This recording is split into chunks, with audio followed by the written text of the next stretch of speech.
the Cannell Samuel F on that like keys. I'm here with my mentor, Sean Cannell.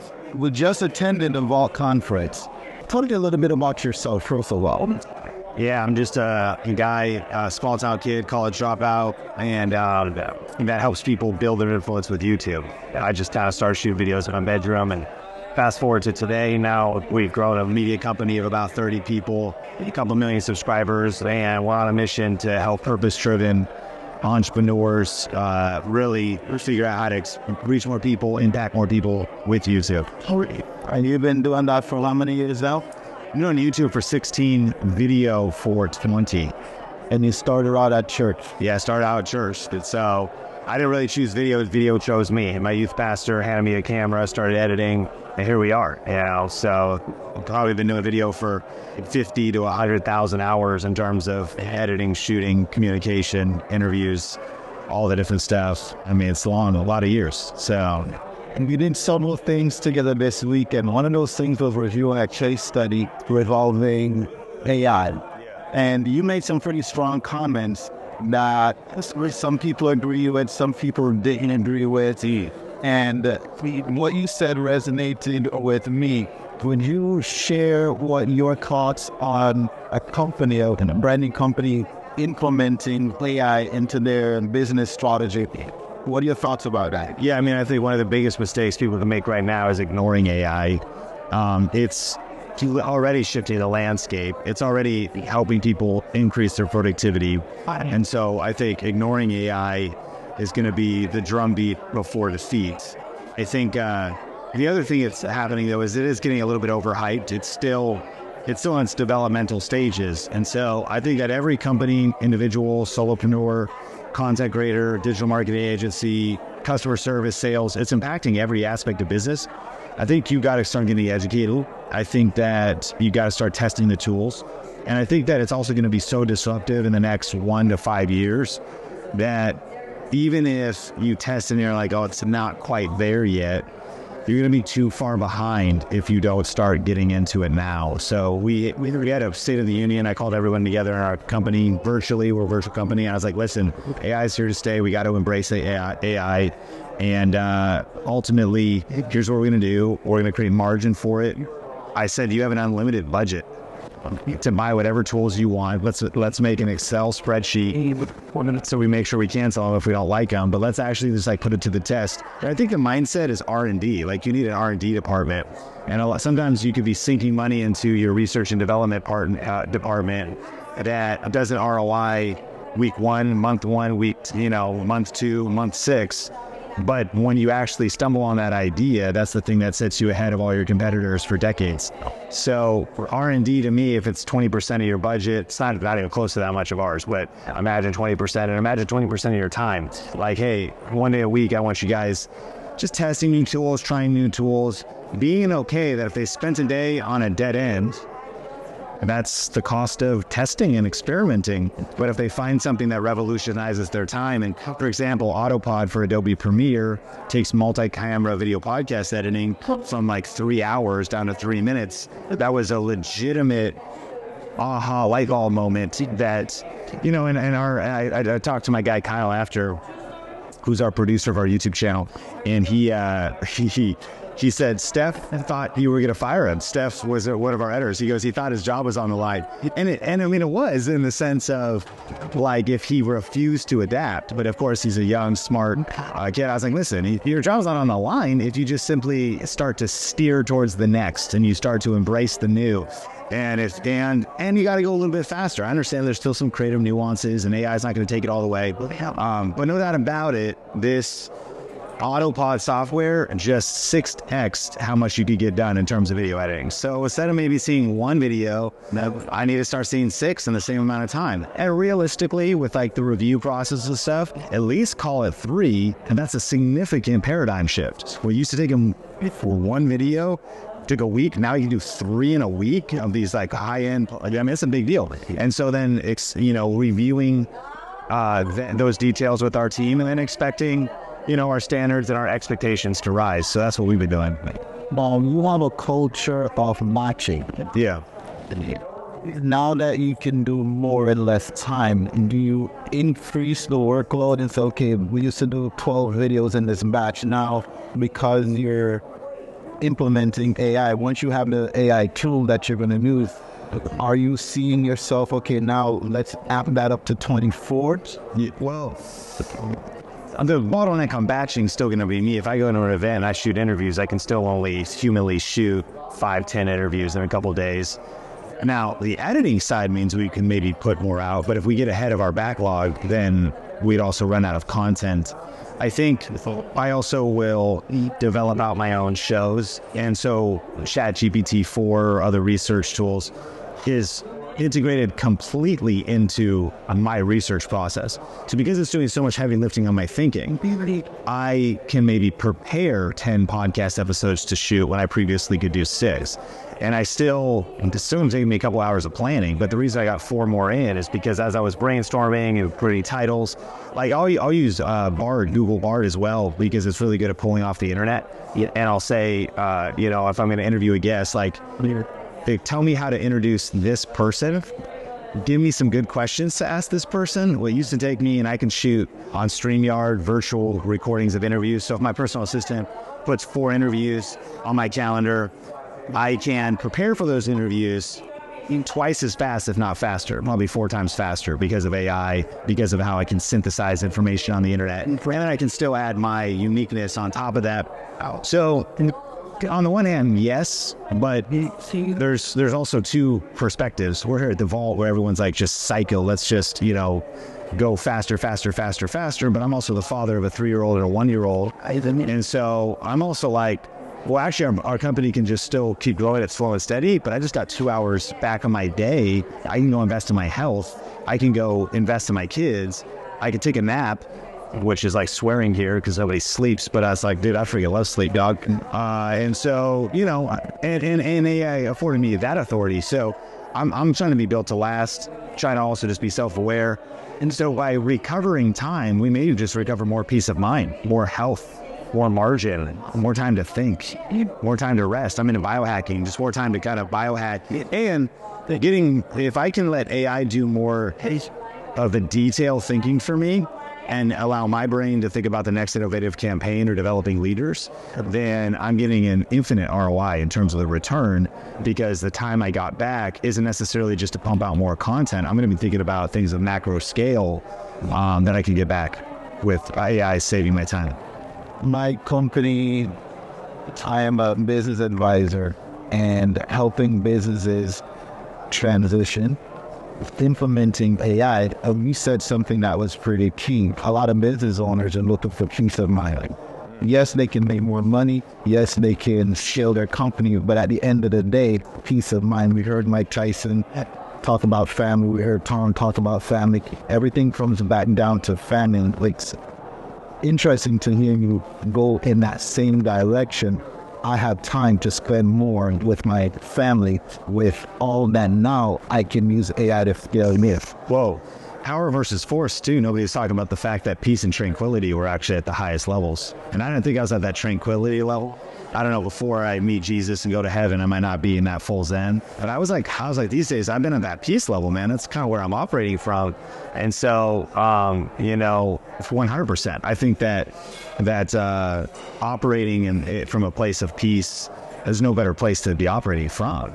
I'm all for ambition. It's kind of when I get around like a PBD, I feel like I'm the West Coast version of PBD, because I know in freaking New York, it's pedal to the metal. He's going 135. Dude, I'm driving 85s, in a 60 probably. And so I still get pulled over by the cops, but I'm not in a Ferrari. I'm just in a, on a Tesla, but I love it. So VR, yeah, at the seminars, how do you see that course being modified to implement AI as a part of the researching, as a part of your tools? Yeah, well, it's funny because it goes reverse engineer, research, you record, release, review, repeat, and repurpose. So the 2 R's I see it's really 8 R's now because of repurpose. And so research, was huge. AI is insane for that research art and repurpose. AI is insane for that as well. You look at GetMunch, you look at Opus Clip and these types of softwares that are pulling video clips out of, and these are some good examples of some things that are like pretty solid, but like not fully there. But we got to meet some of the team from Opus Clip at VidCon. And these tools are going to get better and better and better and better. So you like finish off a long form piece of content and leverage a tool like Opus Clip. That is insane amount of acceleration, and that legitimately allows you to now create vertical content or square content and then distribute it across other social platforms. So AI is jet fuel for the VRA system. I love it. Now, we talked about the VRA. We talked about what happened here. If you had to send out a message to obviously those that are in the creator space, we gotta give them a warning. Either you adopt or you get replaced. Yeah. What would you say as an encouragement to those who are looking for tools, they just haven't quite found something that resonates with them for whatever content creation parts? You mentioned a few things. Well, what guideline would you give for them to say, no, there's 150,000 tools out here, but use this method of filtering to get to the tools that you need? AI tools? Yeah, I mean, I think that one, you got to be willing to put in the time, even if you hit a dead end. Like, too many people want, and you got to be willing to give it an adequate test. I think too, less really is more, because sometimes entrepreneurs can get in a shiny object syndrome. They want to buy a new camera, a new light, they want to buy new software, they want to buy a new course, they want to buy a new book. I'm guilty of that. My pile of books keeps getting bigger. And I legitimately, my Audible's super full too. That I'm like, oh, I'm gonna get that one. I'll listen to those. But you know what's better than like buying 5 Audibles? Actually listening to one entirely. You know what's better than buying 25 books? Actually reading one, maybe one time through, one time deeply underlining, circling, and then a third time to put actions, takeaways, and then implement it. It'd be much better to master 5 books over a year and implement them than to read 50 like it's a bragging statement. People need to understand their different capacities. Implementation and execution trumps inspiration every day, right? And what inspiration is, it's all about 1% inspiration, 99% perspiration. Thomas Edison, I think, said that. You got to just get to freaking work. So I would rather get a couple of good AI tools and use them, and just be okay with it. Was there something better out there? Probably. Is there a tool I don't know about? For sure. What about something I'm not using? Yeah, like better the tool you're using today. Like, I mean, we have CRMs, and everyone's like, switch your CRM, switch your funnel builder, switch your sales system. It's all about high level. No, actually, it's HubSpot. And then 2 people debate it, and then it's like, but also, dude, who cares? Just freaking bang out some sales, man. I mean, like, and of course, improve the tool, but you can get into over-analysis paralysis of just analyzing all the tools of the trade, the tools for doing the craft. At some point, you got to actually do the craft. And so content creators don't consume more than you create, and don't spend so much time testing tools that you're not creating anything. Get your raw, fundamental creation out every week, at least one valuable, meaningful, substantive piece of content every single week. Like, what are you going to put into the world this week? Like, for a YouTuber, you should be putting out a quality video. For the podcaster, you should be putting out a meaningful research quality episode every single week where you do the best practices. If for some reason you slip from actually publishing and doing the work, and you're thinking about doing the work or researching doing the work or testing a tool for how you might do the work in the future, you're not actually producing anything. If you're not producing anything, you're not getting paid. If you're not getting paid, you're already out of business, you're about to go out of business. So I think that forever you should be looking for new cool tools, but that just comes secondary to like raw action on, we call them IPAs, not the beer, income producing activities, like raw focus on the things that are actually going to generate money today, because that's going to unlock you more time to be able to find better ways to do it tomorrow. You know, you said analysis paralysis, and I feel like I'm looking in the mirror because, okay, Sam likes shiny objects, and I will research and forget to do the actual recording. Yeah. When you had a look at one of my channels, you said, Sam, you only have 10 videos. And so what are you doing? And I'm thinking to myself as I'm listening to you right now, I'm like, okay, so we're talking about me here. I'm one of those ones that need to put down the shiny objects and get into the actual work of it so that I can deliver value to the viewers. So that was my takeaway so far. I know that we had only 15 minutes. I don't know how long we've gone. I got like 1 minute, so I have time to walk to get to this meeting. So if you had to say anything encouraging to someone like myself, who is getting into the space, who analysis paralysis, but have a desire to create an income, not specifically from YouTube, but as a business helping other business owners, what would you say to someone like me? I would say get super clear on your shortest path to revenue. Cash flow is oxygen. So map out and passionate, just call them formulas.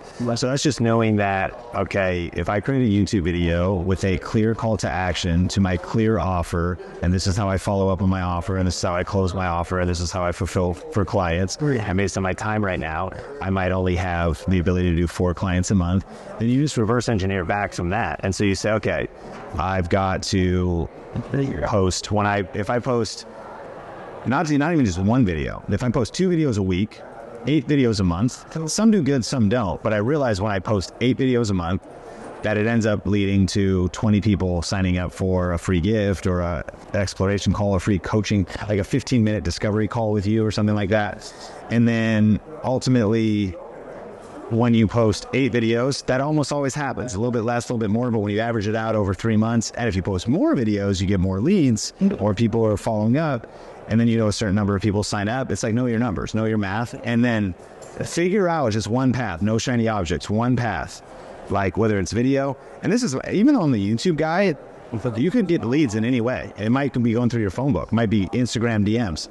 Like, figure out the path to like fill your 4 business consults a month or whatever it is you need, and then get hyper focused on that as like your must do activity every single day before doing anything else on social media. It's all kind of a waste of time unless you got your money right, you got that flow right, and then you just focus on that and then keep focusing on that. Like, you keep, instead of adding on a new deal or a new activity, because what we begin to learn is once you master one formula, you go, cool, my calendar's full. I got a waiting list for the AI coaching.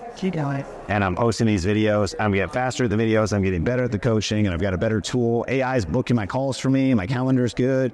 And I'm getting better and better and better at that. 4 a month pays the bills. 6 a month, now I got extra money. 8 a month, now I got, I'm able to hire somebody. And you just keep focusing on that one thing. The probably most fatal mistake 99% of entrepreneurs make is they start trying to work 10 different formulas or 10 different things or 10 different kind of customer journeys, 10 different strategies, and not even one strategy is producing, or it's not producing very much. And it's which one will get you to revenue the fastest, which one will actually make you money the fastest, because you need money for the mission and money to reinvest in the business to scale. And this is Samuel F. Robinson with Get AI Keys and Sean Cannell. It was a pleasure taking the time to share some knowledge, and look forward to learning more and gaining more ground so I can help you, the viewers, and get to the next level of peace of mind. Thanks for appreciate you. I had